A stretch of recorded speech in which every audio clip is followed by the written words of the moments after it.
There we go. There we go. Awesome. Should be there now. Cool. Well, Jason, welcome to Living Off Rentals. Thank you. It's always a pleasure to talk to you, Kirby. I always look forward to the chance we get to talk. Yeah, me too. We just caught up recently, which was awesome. We were on my very first Clubhouse appearance. We were on a panel together on short-term rentals, and we had a chance to catch up on some exciting stuff that's happened. So just a reminder that Jason actually was on the podcast, on Living Off Rentals podcast, about 8 months ago, and that was episode 49. So if you want to go back and listen, that aired in January of 2021. But it seems like a lot longer than 8 months ago with all the stuff that's transpired since then.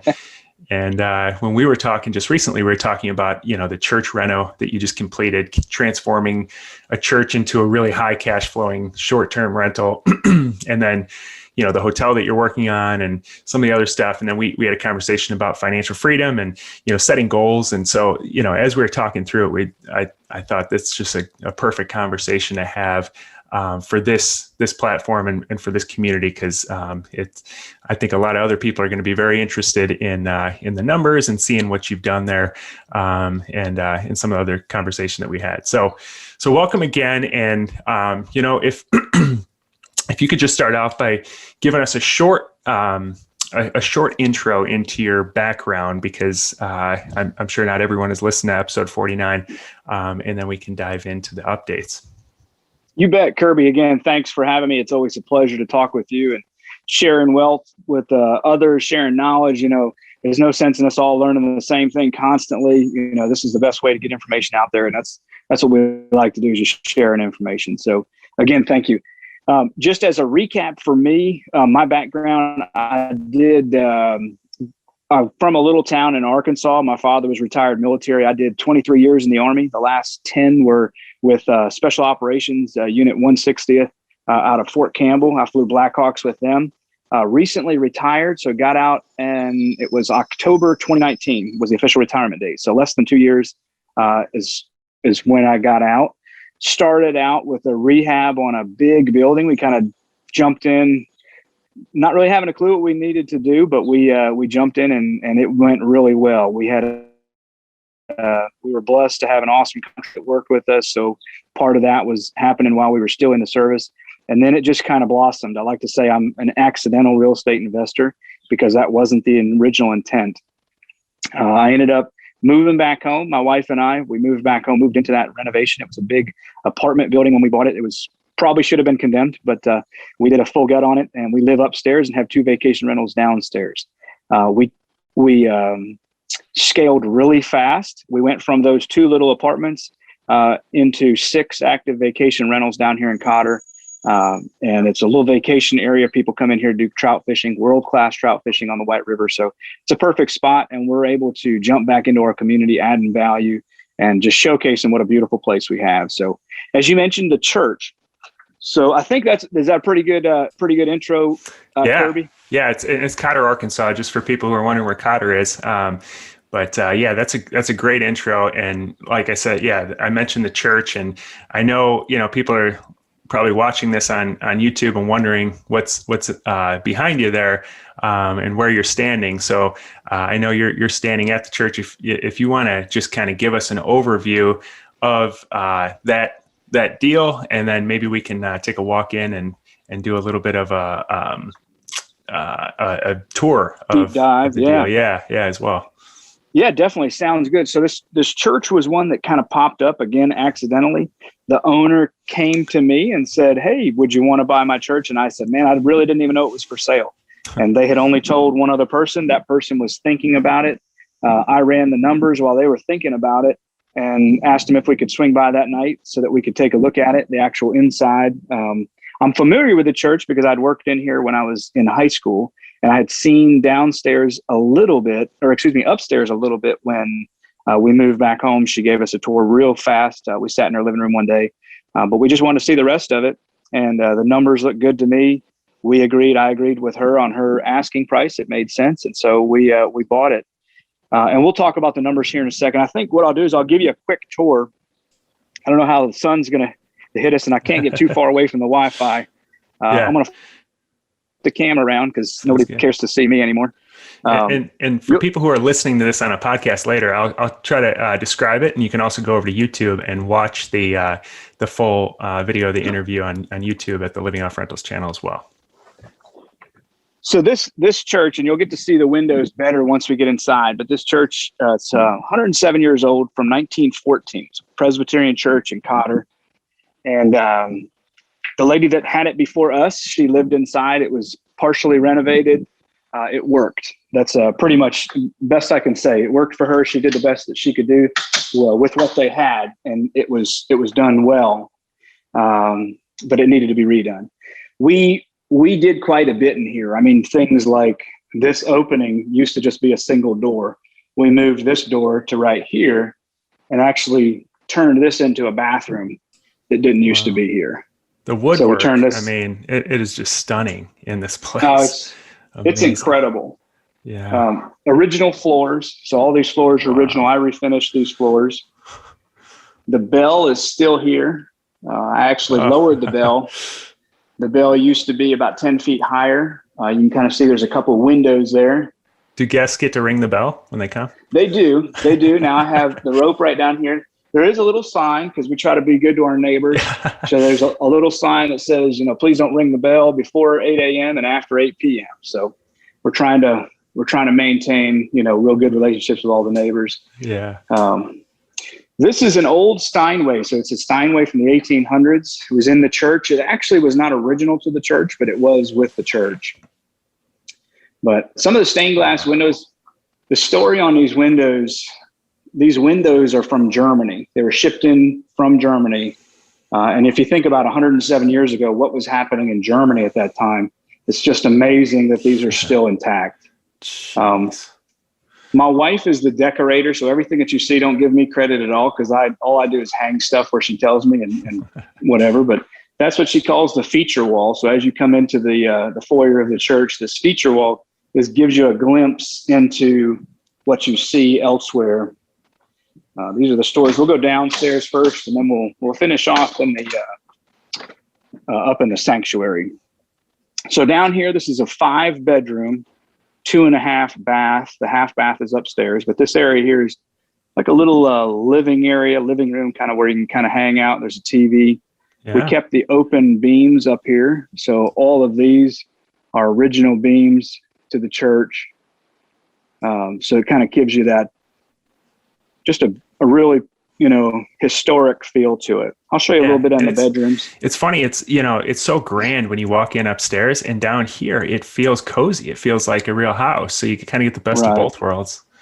Exactly. So in here, and we'll talk about the numbers here in a little bit, but this was a downstairs. I ended up having to redo everything. So full electric, full plumbing, full HVAC. Everything was, there was some of the original ductwork for the HVAC that we kept. That first room you saw, that was 2 queen beds. This one here has got a couple twins, and this is set up like a game room. There's a little puppet studio in the back that was set up. My wife kind of fixed that up. It says Cotter Playhouse, and then she's got a bunch of puppets, finger puppets and stuff behind there. But this got a game system in here for the kids and a bunch of games that we keep. So that's, as I said, about two twin beds in there. And in here, and tell me if I'm walking too fast or spinning around, I'll make you dizzy. But oh no, it's great. This is another queen bed. So the 3rd bedroom, we call it. This is a queen bedroom. Kind of neat here. This is a neat feature. If you ever run, I want to show you this, because if you ever run into something, we don't have closets. So the little tiny thing comes from Europe. Pull it out and you can put your hangers on there. So if you need a place to put stuff, in a very small, tight space, it's a perfect spot. Oh, wow. Instead of adding a wardrobe. Yeah. 4th bedroom here. Absolutely gorgeous. I mean, everything is just rehabbed perfectly. It's incredible. Each one of the rooms is decorated a little bit different. Like the first one had some old plates. The second one's got vintage postcards. Another couple twin beds, and then there's also a full bed in here. So there's 9 total beds in here, room for 16, and we also have some fold-out beds. Little washer and dryer area. Yeah. And then we call this one the master bath. Inside the bathroom, inside the door, you've got a small water closet. You've got a double vanity. And then this is kind of the showcase piece. This is all travertine tile. It's a double shower. Gosh. Beautiful. Kind of has that old world feel to it. Mm-hmm. My wife and I, oh yeah, it really is. And I mean, to the point, I'm going to go down so you don't see me in the mirror. I always hate looking at people in the mirror, but you got to see how the team folds the towels. It's actually called a spa roll. Okay. Every towel is folded the same way in every one of our rentals. They have a certain way they do the sheets. They have a certain way that they do all of the beds, the beddings. We've standardized everything, and that way it's all, it's a lot easier. And then you kind of think of a process systems. Exactly. This is our coffee bar. Nice. And some people might say that, you know, folding the towels, who cares? Like, you know, but I think it's like, you know, the main point of it is not necessarily how the towels are folded, but that there's a standard, like you said, like, right. So, you know, every time it's going to be done the same way. And that's the key. Exactly. There's the other little bathroom here, another full bath that's downstairs. I'll walk you upstairs to the sanctuary now. Go back upstairs. Yeah, this is just, I mean, yeah, this is amazing. I know it's tough if you're listening to the podcast and not able to see it, but it's basically just everything is just totally rehab. It all looks brand new, but it still has that old world feel. Oh my gosh, the kitchen is amazing. So this is the sanctuary. It's just one wide open space. Yeah. And I'll take you around and show a few features. The table actually has 16 chairs at it right now. It can go bigger because there's a leaf, one more leaf we can put in. There's some more of the stained glass windows. Mm-hmm. Fireplace on the backside, gas log fireplace. It's just a very, very grand room. We installed mini splits up here. There was never real good air conditioning here. And actually, when I worked in here in high school, there was a drop ceiling in here. So you never actually even saw most of the windows up here. Oh, and the drop ceiling was to keep in the heat and the air, because this was turned into a office space in the 70s. Mm. These are some of the nicest stained glass windows here that are on the front of the church. There's a poker table here. We've actually got it covered up, but kind of put a tablecloth on it. I don't know. Full you kitchen. Might get struck by lightning playing poker in a sanctuary. I don't know. You know, right? I said, well, we don't have a roulette table and things like that. So it's just friendly games. That's it. This is also in the kitchen. So all the cabinetry, we brought it in here. I don't know if you ever heard of it. It's called Menards. Yeah. You can purchase from Menards, kind of like your Lowe's, your Home Depot. Yeah, that's huge up here. Menards is really big in the north. So this bar, that was another thing that, like, in a design feature for that, because I've had a lot of places where I've gone to, you go to church, you have a pancake dinner, and you start blowing fuses because everybody's got a skillet plugged in. Mm-hmm.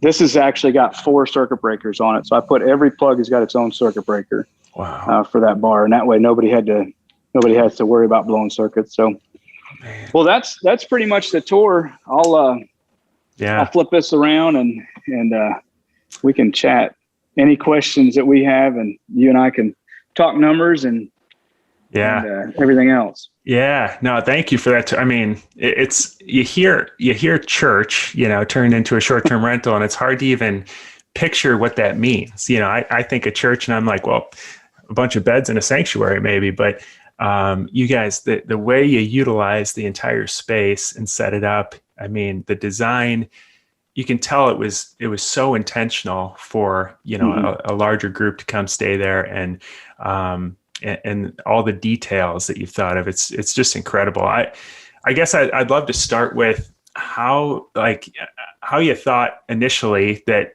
a church was a good idea. Like, how'd you even start to run numbers? Probably not a whole lot of comps that you can compare this to. So, so what was the initial thought behind it? So I think for us, the biggest thing, like when I started looking at it, because I'm the numbers guy, my wife is the decorations person. And what I started doing was I looked at it from, what am I getting for the little apartments that I had? I had 2 apartments at that time, and we had a little house. The little house was 3 bedroom, 1 bath. And I knew what we were bringing in for that and what we were cash flowing for that. And then I thought, okay, what could this rent for? What would I expect this to rent for? Now, as far as comps for a church, there isn't any comps for a church, obviously, right here for rental. There are in other areas. And then here in Cotter, there are some other larger rentals where like a big group or multifamily could actually come in. And so I was able to comp it with that. Well, with my numbers, what I figured was, okay, how much per night? And then what I always used was less than 50%. So I used about 40%. If I rented about 40% of the time, then that's a good number. Now, what I use that 40% for is for an annual number, because some months I'm going to be booked solid. Like July is booked solid. I mean, you couldn't really stay here in July this year. And August is shortly, it'll probably be booked up solid as well. So, but those winter months, you're probably not going to be booked up solid. So that 40%, that's a good number to figure on. And so when I do all my numbers on that, if I rent it for that amount and if I get 40%, can I make the payment as an annual number? And I can. And of course, you're going to do better in the summertime than you are in the winter. But and it actually worked out well. So as we always talk about, you got to have a good banker. The bank that I work with is excellent. And so when I bring the deal to them and I show them, hey, this is what I want to buy it for, this is what I'm going to put into it, or I plan to put into it, knowing that I'm going to spend more. I mean, you've done rehab, so you know that you're going to go way over budget. But it's kind of like I've got a plan for that as well. And then the main thing that the bank cares about is, what are you buying it for? And then what are you going to make out of it? Because they just want to make sure, they don't really care if you make any money. They just want to make sure. I mean, not that they don't really care, but the main thing that they care about is that you're able to make the payment. You know, that's the main thing they care about. So when I brought that deal to them and I show them, hey, these are my numbers, this is what I show. Of course, it gets appraised. Appraisal on this came back great. So of course it was a good deal for them. And I can dig into the numbers if you want right now, just to kind of give you an idea. Yeah, I think so. Yeah, I just want to mention too, a lot of people, they struggle with running the numbers on a short-term rental because it's not straightforward. You can look in Cotter and see what does a 3-bedroom, 2-bath house rent for, and it's going to be pretty much the same for all 3-bedroom, 2 baths. Slight variation maybe based on amenities, but there's not that same structure for a short-term rental. So you try to pull up comps on Airbnb, and it's like some are asking, $100 a night, some are asking $300 a night. Who knows how much your occupancy is going to be? So, so it's a little more difficult. So I like what you said there. You looked at some comps that were close, and they were, they were larger facilities, not necessarily churches. Got an idea of what they're asking, and then you use 40%, and the average across the board for short-term rentals is a 50% occupancy rate. So, so you went real conservative. And I think for a larger building like that, it makes sense to go even more conservative because, there's just less 16 people groups that are traveling than maybe a family of 3 or 4, but the numbers still worked. And so, that it's probably going to do better than your projections, but at least, you're projecting very conservatively. So I like that a lot. Right. Yeah, I definitely like it when my numbers are better, because as we know, when you start doing estimates on how much you're going to spend on it or whatever, that's always off. So it's like, hey, why not see a better number than expected? So yeah. Let's go through the numbers though. That'd be great. Okay. Well, so I bought this house or the church in May of 2020. It took us a year to renovate it, so it was ready for May 2021. And I'll talk about that here in a little bit too, in more detail. But purchased it for $140. That's what the previous owner asked me or mentioned to me. So $140, that was the numbers I ran. I'm not a pennies on the dollar guy. If that number works for me, then that's great. If it doesn't, I'll let them know it doesn't. I'm not going to try to lowball people. So purchased it for $140. Went to the bank with the deal, and the bank actually made the deal better for me. This was kind of strange. So instead of me bringing any cash to closing, I actually walked away with money. So $140 was the purchase price. The bank gave me $160 for it. The appraisal was $275,000. So I was purchasing equity in essence.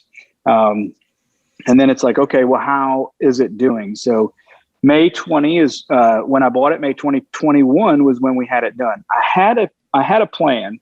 I had a previous guest who comes here every year for vacation. They come with a huge boat. They stayed at one of our other places, a little 3-bedroom, 1-bath house. It worked, but it was kind of small. And they like a little bit of space. They like to, I mean, they're coming with a big boat. And this, I had told them about it. They were excited. I said, man, if I can get that done for you, that would be a perfect spot. And they agreed that it would. So I kind of held that 3-bedroom, 1-bath house. I kind of held it. I blocked off the calendar just in case I wouldn't finish this. But I kind of pushed my team, hey, we can do this. We can get this done. When I saw, hey, we will get this done, I opened up the calendar on the other one. It immediately booked because it was for Memorial Day weekend. Immediately booked. So that put me on a crunch. This had to be done. And we got it done. It wasn't all the way pretty. There was nothing on the walls, and they knew that going into it. I said, hey, we will give you a beautiful place to stay. You'll have all the same bedding. The bedding will be just like you're used to with all of our homes, but you're not going to have a lot of decorations. So it's not going to have a beautiful feel to it. They said, hey, that's cool. It sounds great. They were excited. Of course, right before Memorial Day, even they were like, hey, do you got any pictures? And I really didn't, because we still hadn't even staged it. I mean, we were down to the wire on it. But we did get it done. They came in on Memorial Day and loved it, even though it wasn't decorated. They stay for about 4 days, like a nice long weekend.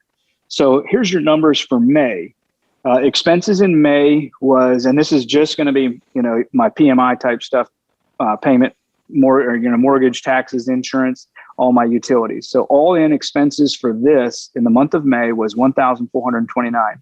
When they stayed in May, I brought in $1,747.62. So I cash flowed in essence $318.12. So there was actually, I made money the moment it started renting because of that purchase price. June, the very next month. Now what I did as soon as they stayed in Memorial Day, I closed it after that and kept it closed until the 19th of June when a friend of mine, a large group, about 9 people were coming in for a movie festival that we had. When they came in, we opened it back up for them. So they were the very next people. But the goal was, hey, after they're here, it's done. Like we need to be, rocking and rolling. So the month of June, when they came in, same kind of numbers. Expenses were a little over $1,300, brought in about $1,550. So cash flowed about $242. So now we're in July. We've already had multiple guests. I'd have to look back at my calendar to see like how many different groups. Number one, the people that stayed Memorial Day, they were back because yes, they come for Memorial Day. They also come for 4th of July and they come for Labor Day. They've already booked those. They booked them early on, Memorial Day, 4th of July weekend, and Labor Day. And now they've actually already booked 2022. The calendar's already blocked for them for Memorial Day, wow. 4th of July, Labor Day. They love it. They were like, we're not going to go anywhere else. This is our family vacation spot now. And they just bought land on the lake and they said, we still want to come to yours because the lake is for a different, thing. So yeah, I'm like, hey, that's great. So the numbers for July, same type of expenses, $1,438 is what I show. Obviously your electric bill is going to fluctuate a little bit, but I put myself on levelized electric and gas here because that way it helps with those numbers. So something to kind of keep in mind, levelize those off and it makes it easier. Those are the expenses, about $1,438. Income this month is just shy of $6,000. So you're talking a cash flow of about $4,475. Wow. So a really nice cash flow. And that is honestly the nightly rental here. Right now, I've got it set at about $325 for my return guests. $350 is pretty much what you'll find it online. And then the other thing is, different times of the year, you'll drop it down. As you know, you can kind of play with those prices a little bit to get folks in to book a space when you need it booked or to, just capture more income. Mm-hmm. As we are starting out, right now we don't have, I think there's like one review on VRBO, Airbnb has one. There's multiples on the actual website, but right now keep those low. I, work with the folks when they're here. They're loving it, having a great time. And that way I build up those reviews. So yeah. The next guest is actually set to come in here today. I think she said she'd be here about 5 p.m. So 5 p.m., her and her family, I think there's going to be about 9-10 of them, but they'll have some other parties that'll bring in their friends that live around the area too. So, they'll end up having bouncy houses here across the street and outside. Yeah. They've got a professional photographer coming in for while they're here. We've got a wedding booked already for November. I was going to ask about that. So Looking at it, I mean, it looks just like a perfect venue for small events. Is that so? definitely. You've offered it up as that or marketed as that? We have now, as far as marketing, that's kind of like you kind of have to watch, because I mean, other folks are going to run into this too. So if you're not zoned commercial, you kind of have to watch how you market. Like if you market it, hey, hold your wedding here. Now you've opened it up as a commercial place. This is zoned residential. And so I have to maintain, that the marketing part of it. Now, that being said, depending on the rules of, every place you stay is going to be a little bit different, but where I am here, our rules, if somebody rented this as an Airbnb, they've rented the whole thing. The municipality here, they don't dictate what those people do with it, what the renters do with it. So if they want to host a wedding, no problem at all. So I market it as an Airbnb, a vacation rental. What the guests do with it, obviously, want to make sure they don't trash your place. And I mean, I knew what they were going to use it for, and that's fine. Yep, there's no issues. Obviously, you got to look at like how many people it's going to be, because you want it to be safe. You want to keep it, safe for folks. But other than that, I mean, it's worked out great. And I mean, we're doing some stuff outside. There's going to be a perfect, kind of fenced in area with like not a ridiculous, crazy, privacy, but just to break it off a little bit so you don't feel like you're in a fishbowl out there. It'll be a great place. They might even have an outdoor, venue for that wedding, because it'll be beautiful out there as well too. So yeah, that's awesome. Yeah, it's funny. I just had Todd Connor on, who is a former naval officer who owns. He started Bunker Labs, and he owns a separate B&B that they bought that was already set up as a B&B, but it wasn't optimized very well, and they've turned it into a very similar type of space. It's a huge 6-bedroom place with a commercial kitchen, and then there's 35 acres outside and so they'll rent it on Airbnb to families like you're doing, and then they'll do off Airbnb. They'll rent it and they market it as a wedding venue, but it works the exact same way that you're talking about, because that's what you run into all the time is the zoning.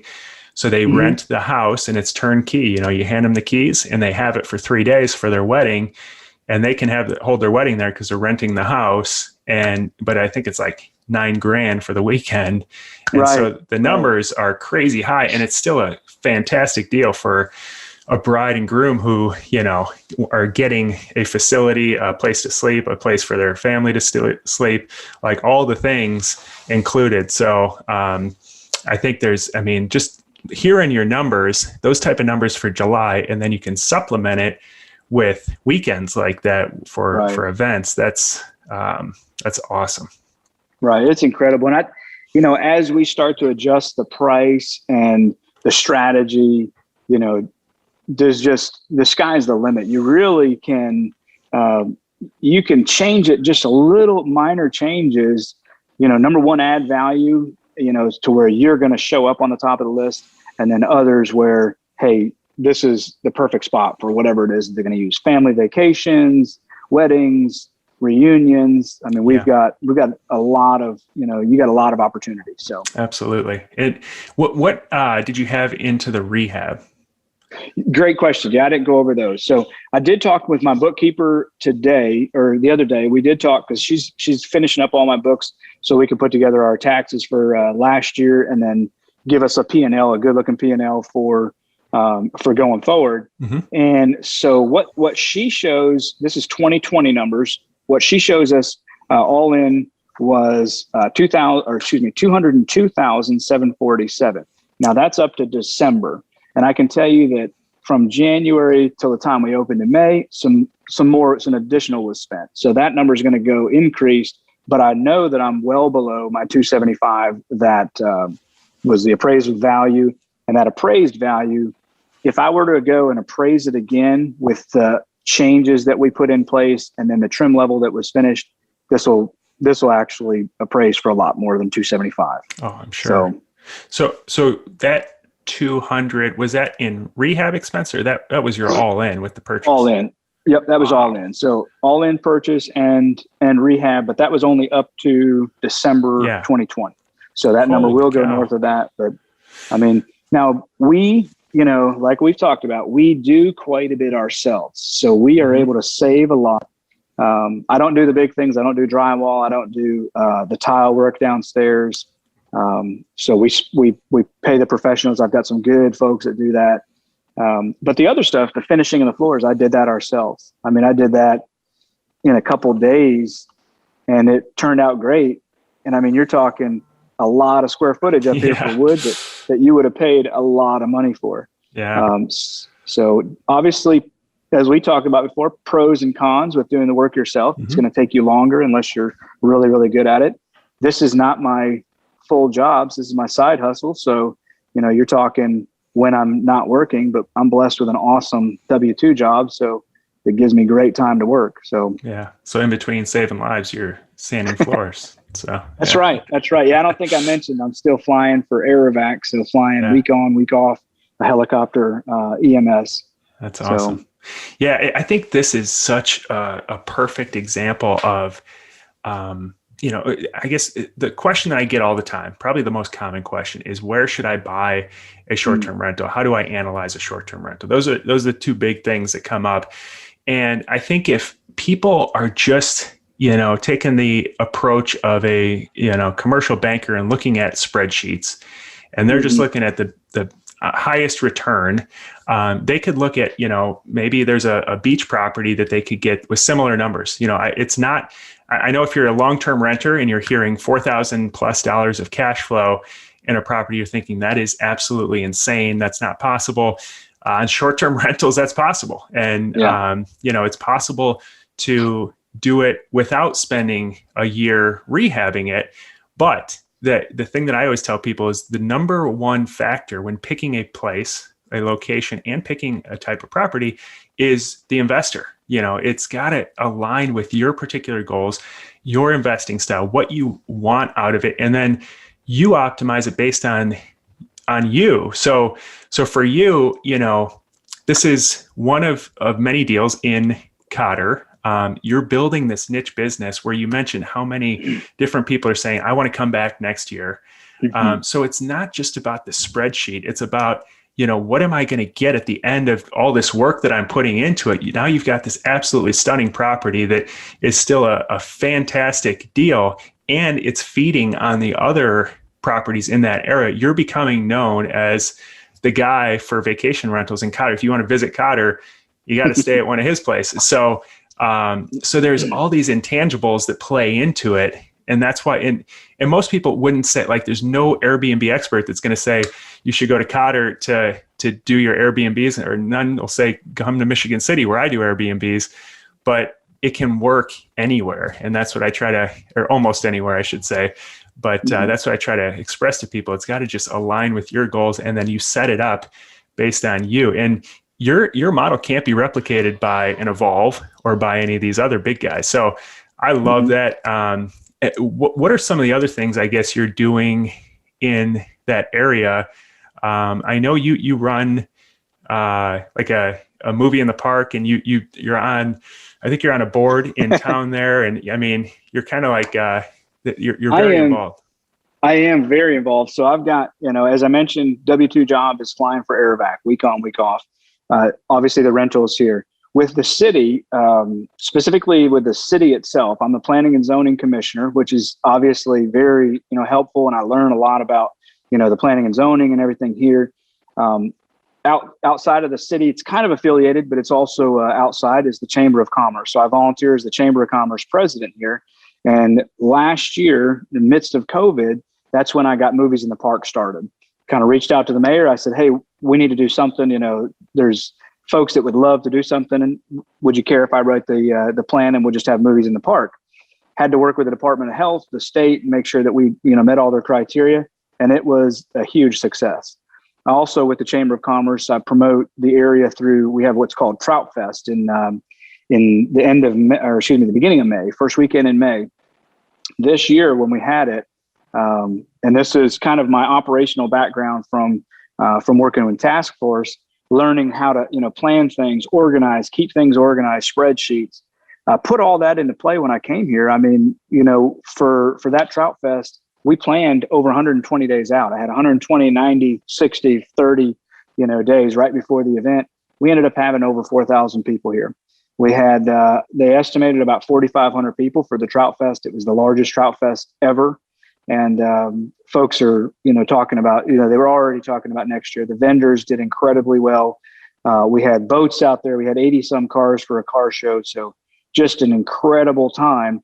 And I mean, that was put together with a handful of volunteers. And so it's kind of like, we can make that even better by getting more volunteers or, farming that out or whatever. I mean, there's ways to optimize that even more. So another thing we just did recently, June 19th, as I mentioned, my friend that was visiting from the Nashville area, they came in for what was called the F3T, the Fly Fishing Film Tour. It was a nationwide film festival that I got approval to show here.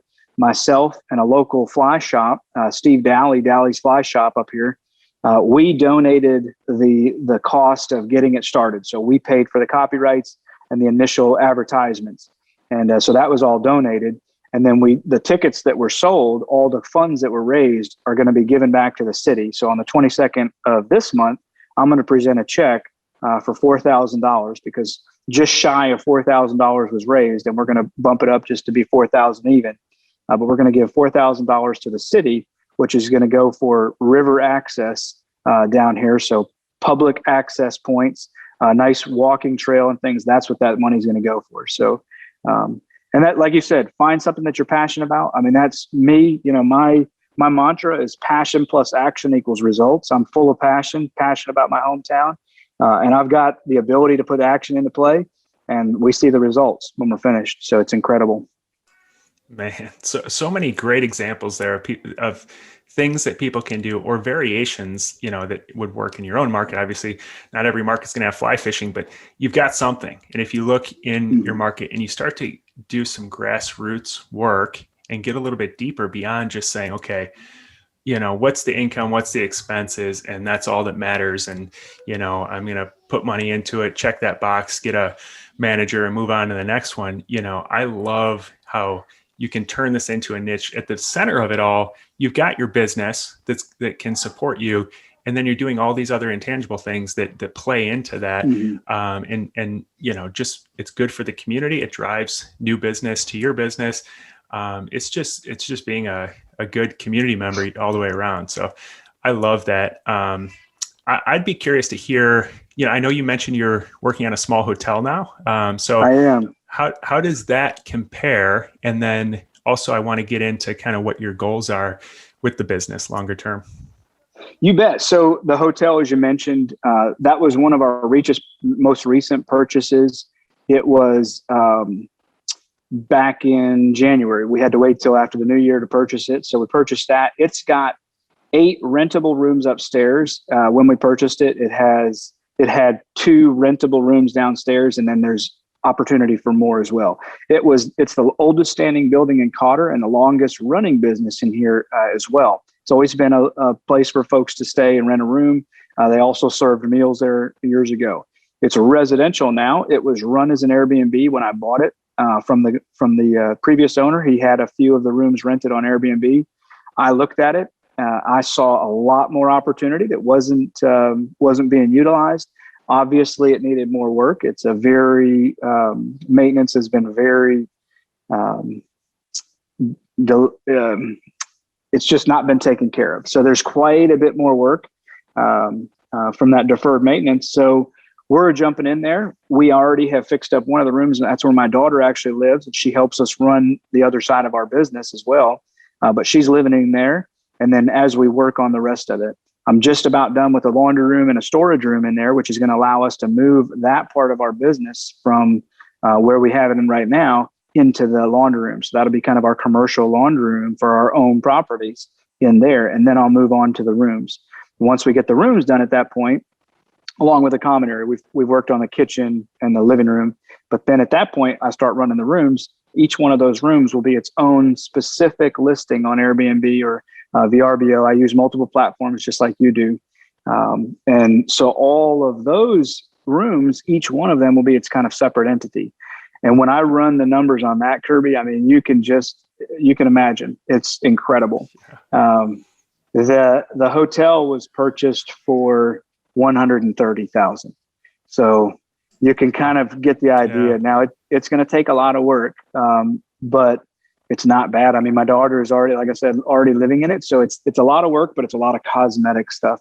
And the changes that we've got going in there are already looking really incredible. So the numbers on that it'll blow every one of ours away. And I have a spoiler alert. I don't want to share too much of it, but we're in the process right now of another acquisition, which we're going to actually turn into our primary residence. And so then the place that we live, the large apartment in Potter Block, will end up being rented. Wow. And it will fill a void here in Cotter that no other rental has at all. So it will be, if you search for a property specific, looking for one thing that a lot of folks look for, this Potter Block apartment 1 will be the only one that has it. So, and that's the thing you can't disclose at this point. That's right. Yep. And it'll be soon. We're set right now to close September 1st. I have a feeling it's going to be a little bit longer. I think it's going to be October, but we'll see. You can use your imagination, try to come up with what that one thing is, but you'll have to search here in the next few months to see what it is. But that's awesome, man. That a couple things came up for me as you're explaining that.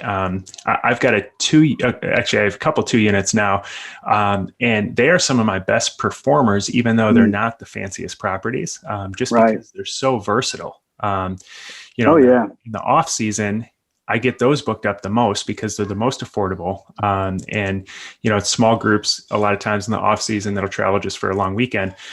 And then in the high season, it's actually 3 separate listings. It's individual units, and then you can book the whole place as one. Mm-hmm. And so we get the whole place is booked out the majority of the summer because it's multiple families that travel together. So I would imagine on a 6 or 8 unit, mini hotel, it could, you'll probably get a lot of that same thing, multiple families, family reunions.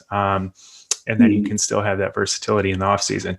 The other thing that somebody just recently brought up to me that I hadn't considered is there's a lot of places where Airbnbs are restricted, or in some places they're totally illegal, supposedly, even though people do them there.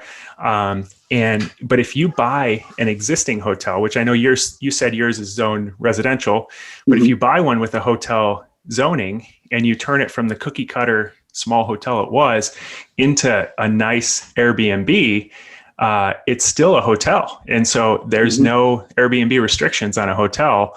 And so that's a way to get around potentially, and do it in a place where there's a huge demand. There's a ton of restrictions there, so you're not going to have as much competition. So I just wanted to throw that out there too, as people are thinking through ideas. Definitely. As you mentioned it, to your point, you got one property that's producing just as good or better than another. And it has to do with, that cash flow. It has to do with how many units. The units are definitely going to have something to do with it. I mean, I've got one property here, I call it my little cash cow. It's a little 3-bedroom, 1-bath house. It's an older home. I used to mow the grass there when I was a kid. It produces actually, like in the month of July, when I look at it, it produces just over what the church produces, because the price point, folks love it. I mean, it's perfect place for families. So excellent spot. One thing to another point that I want to make, and this is a great learning point for a lot of people that are in this space, something that I learned and I put into play. If I look for Cotter right now, if I say, hey, I want to go to Cotter, stay such and such days, or just whatever, I'll leave it open. You'll find a ton of different vacation rentals. Now, like you're coming with a family. I always hear your kids in the background, and I love that. So you're coming with a family. You might think, well, I'm going to fly into Little Rock or fly into Springfield. Do I really want to take my pack and play? I don't really want to take it. I kind of trust other people. Let me look. This guy's got clean stuff, whatever. So then if you put a filter on there, a crib, let's say somebody that has a crib, there's only 6 properties in Cotter that have crib. Guess who they are? Guess who they belong to? Yeah. So if you filter for crib when you're coming to my area, my properties are the only ones you see. That's adding value. I can't take all the credit. Cavalier, Coach Cav, he was the one who put that out one time. I know you know him as well. man, that's a way to add value. Find something that nobody else is doing, and then see if it's feasible. Can you do it? And then will that be something that people search for? Fireplaces is another one. A lot of my places have fireplaces, gas log fireplace. It's nice to cozy up in the wintertime. So people might search for that. So that's another way you want to be on the top of the results when people are coming to your area. Absolutely. That's great points there. I don't want to take too much of your time today. So I just want to close with understanding where you're heading with this. I think that's a good thing for people to start with. So what's your overall goal? Yeah, you bet. And I'm sorry, I failed to mention that. So, because I know you'd asked about that. So where do I see this going? Where is as I said, we were accidental real estate investors. Right now, I do all self-managing. I do have a team that works with us with cleaning. It's a team that we created, and that team is growing. I see myself training a manager up to do what I'm doing, talking with customers, all the bookings, so that I can pull myself out and work on something else. How big do I see it getting? To be completely honest, and I mean, some people might disagree. They don't think it's great to say that, but I don't want to be evolved. I don't want to be, so big that I've got, multiples of managers. My wife and I were actually talking about that. We're pretty much, we're right there. Now, that being said, if a great deal comes up, I can't pass it up. Now, you can go broke buying good deals. So I always keep that in mind. And I have turned down a few places that were offered to us. But I see it going a little bit bigger, but being at a point where it's still able to be managed with that good small town home feel. That's what I want folks to have. And that's what they love when they get, and they stay with our places. There's somebody else around our area that has rentals. He refers to his people that come in and stay as clients. I don't serve clients. I serve guests. And a lot of them are actually friends. I have dinner with them, at our place. We invite them up after a while. After they've been, guests with us, we become friends. So I don't want to lose that feel in our process. So that's kind of where I see us going. It was never about getting rich for me. It was never about the money. That it's obviously, anybody that's in real estate, the numbers are always obviously going to be in your favor down the road, as long as you do it right. So that is obviously a result. But it's always just been about helping my town, adding value, and using what we've learned elsewhere and bringing it to our town. So, we've been successful. Yeah.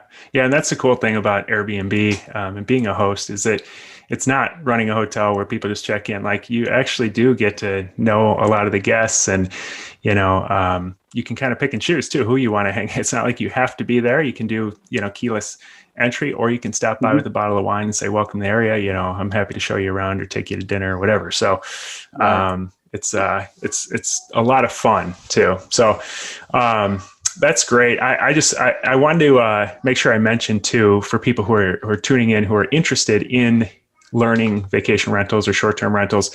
I've been working for the last couple of years on this program that really hard in the last several months on finishing it up, that is going to launch in September 9th, actually.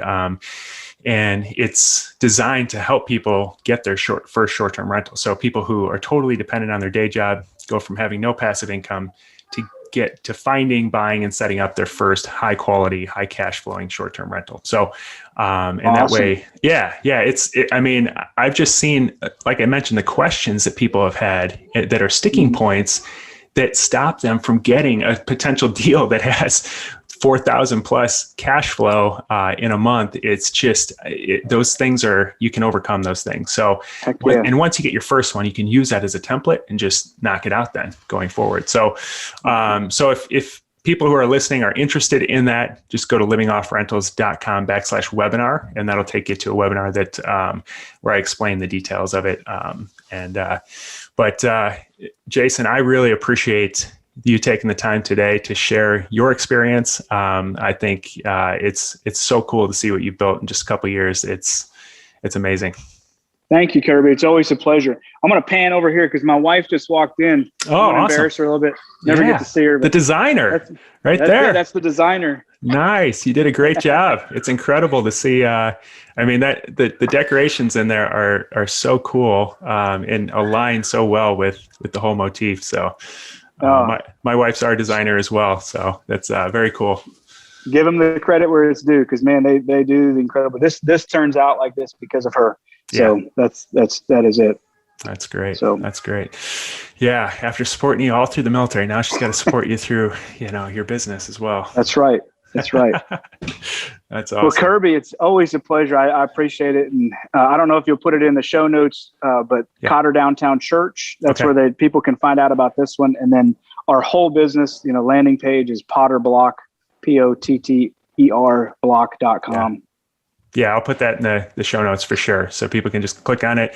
And definitely you can direct book with Jason. And I definitely want to come down sometime and stay at the church, or if we don't have a big enough group, we'll probably stay at the hotel. But heck yeah, I'm excited, man.